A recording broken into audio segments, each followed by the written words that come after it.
یہاں مسئلہ آپ ذکر کر لیں قتل کا.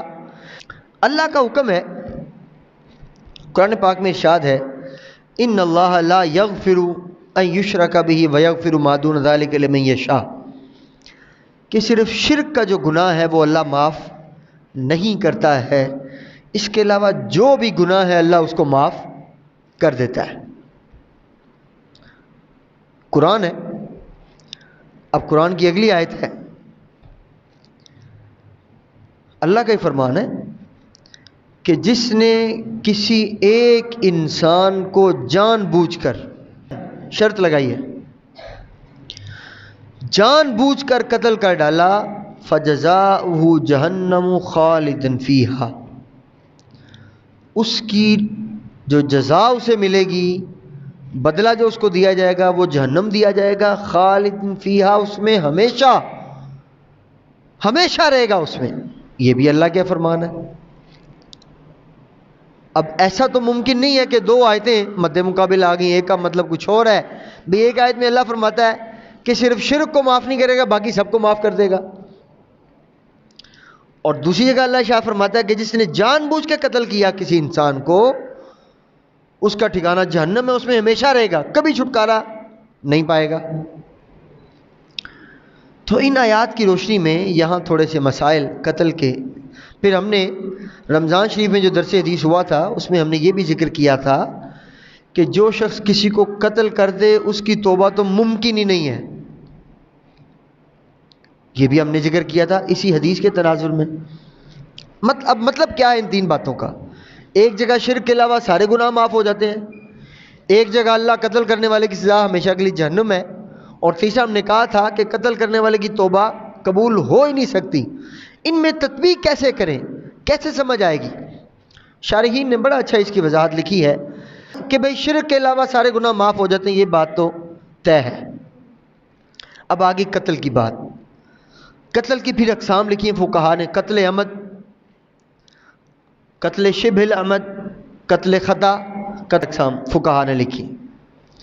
قتل عمد یہ ہے کہ جان بوجھ کے ایک انسان معصوم ہے، معصوم عن الخطا ہے، اس نے کوئی گناہ بھی نہیں کیا، انسان اپنی خواہ مخواہ انانیت کے لیے، اپنے تکبر کے لیے، غرور کے لیے کسی کو قتل کر دے، یہ قتل عمد ہے، اور اس کی سزا جہنم ہے. اللہ نے فرمایا خالداً فیہا، وہ ہمیشہ اس میں رہے گا. اب یہاں فقہا نے لکھا ہے، دیکھیں ہوتا یہ ہے، ایک شخص نے قتل کیا، ثابت ہو گیا، اب اس کی صورت یہ ہے کہ ورثاء کے پاس چلا جائے. مقتول کے جو ورثاء ہیں اس کے پاس چلا گیا، اس نے یا تو معافی مانگ لی، دو صورتیں ہیں، یا تو ورثاء نے اس کو، تین صورتیں ہیں، یا تو ورثاء نے اس کو معاف کر دیا، دوسری صورت لین دین کر کے صلح کر لی، تیسری صورت معاف نہیں کیا. پہلی صورت میں کیا ہے؟ اگر معاف کر دیا تو اب وہ مقتول کے ورثاء کی نظر میں تو تائب ہو گیا، اللہ کی بارگاہ میں تو تائب ہو گیا، لیکن جو مقتول ہے اس کا وہ ابھی بھی گنہگار ہے. اس کا حساب علماء فرماتے ہیں قیامت کے دن پھر رب کرے گا اس کو کھڑا. کہاں بھی کیا کرنا بتاؤ، اس کو معاف کرنا ہے یا اس کو جہنم میں پھینک دیں.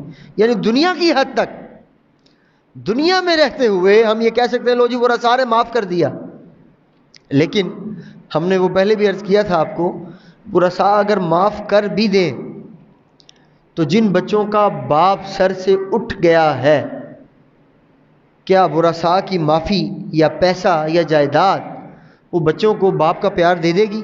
نہیں دے سکتی. جن بچوں کے سر سے باپ کا سایہ اٹھ جائے، پوری دنیا آ جائے، جو پیار اپنے بچے کو باپ دے سکتا ہے کوئی اور نہیں دے سکتا ہے، تو وہ بچوں کا بھی گنہگار رہے گا. اس کا حساب پھر قیامت کو ہوگا. اسی طرح جس کو اس نے قتل کر ڈالا، بھی ورثاء نے پیسے لے لیے، جائیداد لے لی، لین دین کر کے اپنی دنیا داری سنبھالی، صلح کر لی، وہ تو خوش ہو گئے، وہ تو اپنی خوشحال ہو گئے. تو جو مقتول مارا گیا بیچارہ، جس نے اپنی زندگی کو جینا تھا، اس کا کیا قصور ہے بیچارے کا؟